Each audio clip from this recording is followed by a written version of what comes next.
steps in language. So that I'll just read the first one.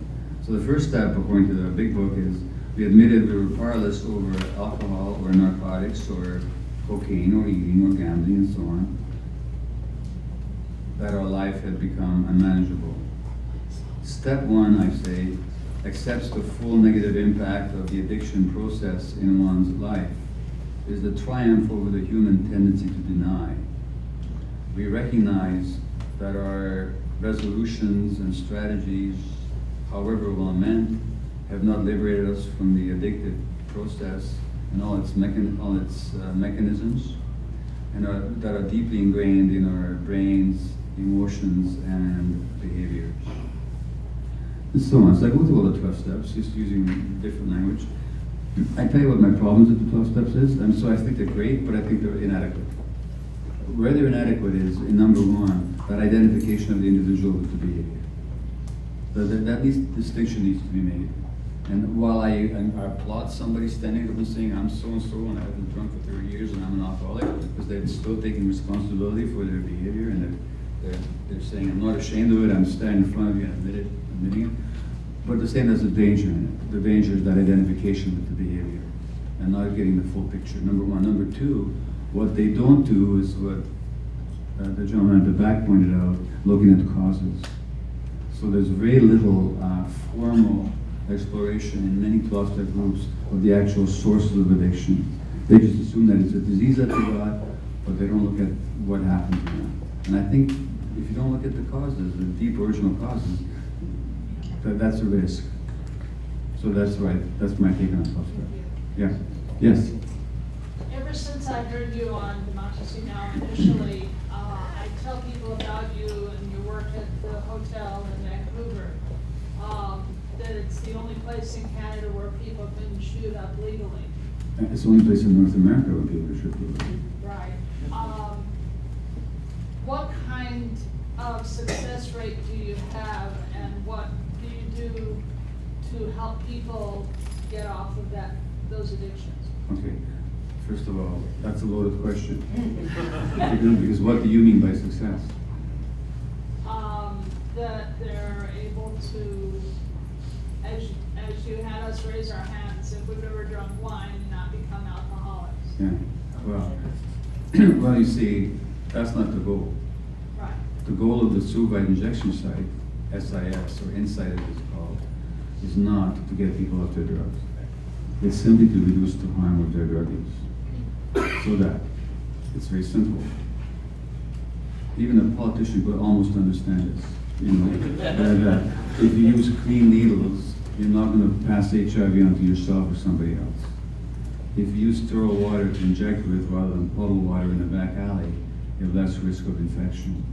If you overdose on a premises, there's somebody there to resuscitate you, then you're not going to die. So you're reducing the harm. First. Secondly, you're saving money because it's much easier to prevent than to treat HIV. It's much less expensive financially speaking and in terms of the burden on the medical system. So, dozens of studies have shown that the place saves lives, that reduces illness, and that it saves society money, which did not stop the Canadian government from trying to shut the place down last year. And it was only prevented from doing so by a unanimous vote of the Canadian Supreme Court, which so far does not have the blind, the dark-minded, right-wing tendencies that your Supreme Court has. But it's going to get there because we have a conservative government that's going to pack it that way if they have any choice in that. Now, in terms of, but furthermore, the biggest success of the Suvite injection site is not even those two things. It's actually in treating people decently. So where our hope is that when you treat people decently, they get a cup of coffee, they're talked to like human beings, then that might themselves induce them to take the next step. So my work for 2 years, I was the physician upstairs from the injection site at the detox facility that I made right upstairs. So people come right up almost the same day and move from using to a detox facility.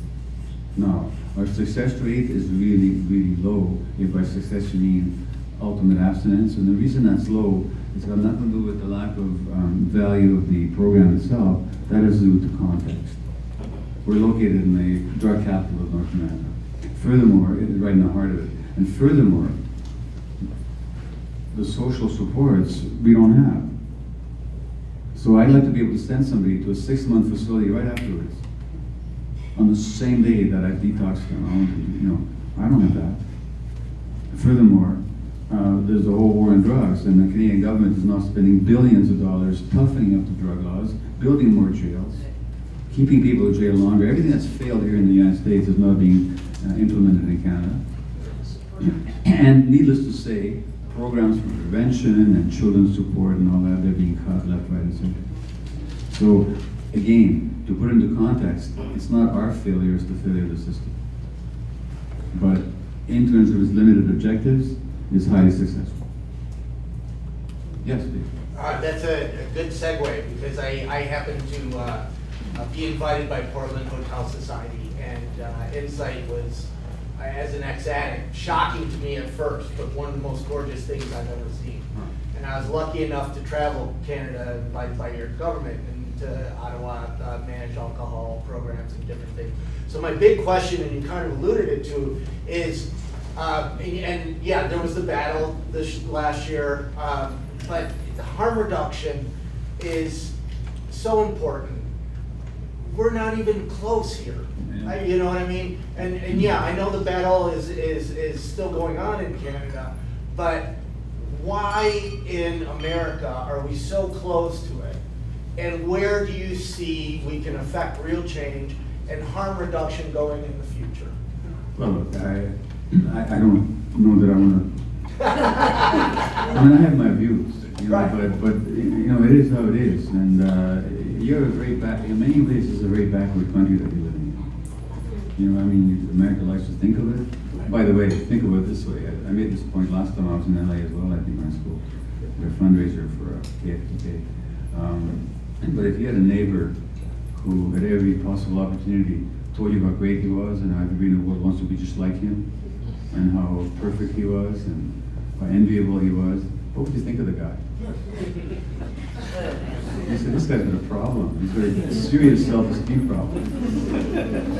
What's your country? I don't mean it's everybody here. I mean the politicians are, we're the greatest country, and everybody wants to be like us. Well, that's a sign of deep insecurity. So you got a real problem here, and you have a real problem with being objective about anything. I mean, the worst thing you can do in this country is to speak the truth about everything. Right away, everything's you're a radical. On the other hand, if you speak total nonsense, then you can get elected to Congress and have a radio program with millions of people listening to you. So that's just how it is. I don't know what you do in that context, except to say that there are plenty of really good people in this country working to change it. Right. And there's the Drug Policy Alliance.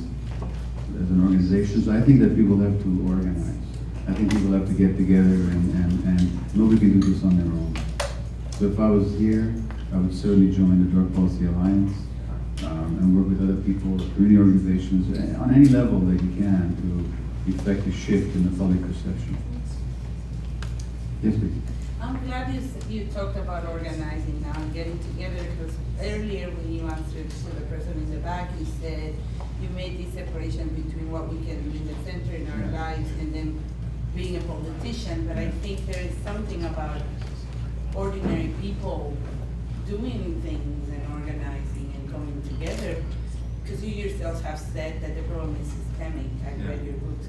So then, how do we go about making systemic change? Because otherwise we're accepting that we're totally powerless.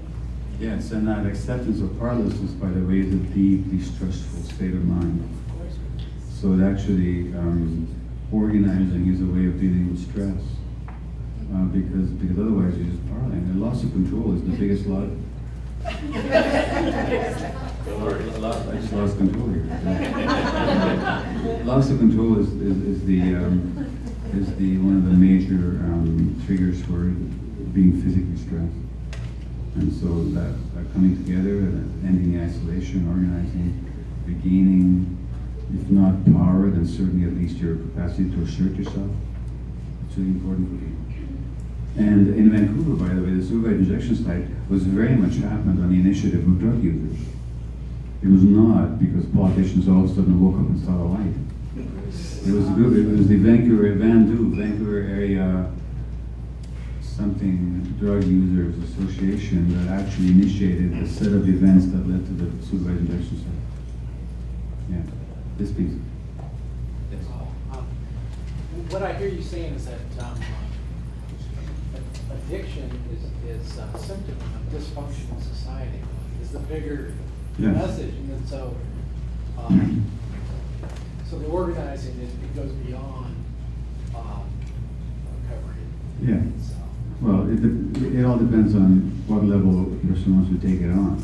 But as a colleague of mine in Vancouver, Bruce Alexander, who's a psychologist, who's written a wonderful book called The Globalization of Addiction, where he points out that like I talk about the individual template for addiction, which is that childhood.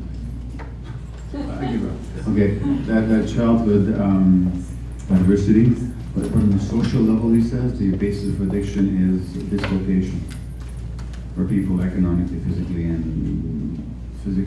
spiritually dislocated.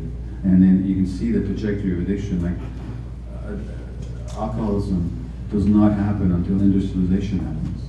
There was drunkenness in the ancient world, but there was no alcoholism on a massive scale. That happens with the rise of capitalism, because people were dislocated. And that means that the answer is also to be systemic, as you say. Yes?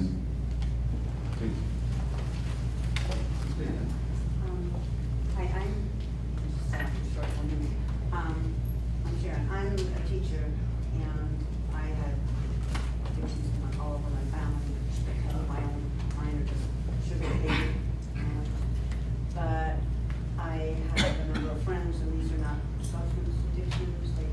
They're middle class professionals, and they're addicted to BTV and other stuff. And I was brought up without that. I'm blessed. But for all the reasons you say, and I love your spiritual approach, and I hold up that mirror, I'm intuitive, I see through people, I will see the beauty, and I hold that up to them, and I show them